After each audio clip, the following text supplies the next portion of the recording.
वो बेबी तेरी तबीयत खराब है, ये सब क्या है? अरे क्या हुआ? मैंने तबीयत ठीक ठीक तो है,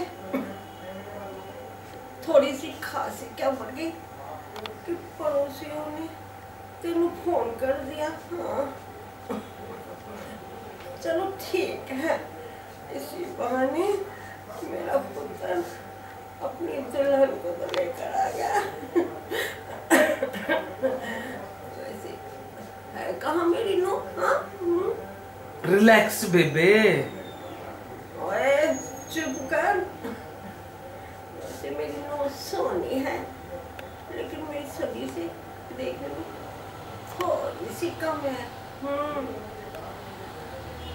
मेरा पुत्र सोनी तुमदा गबरू जवान हैगा। हाँ ऐसे कहाँ है मेरी नो?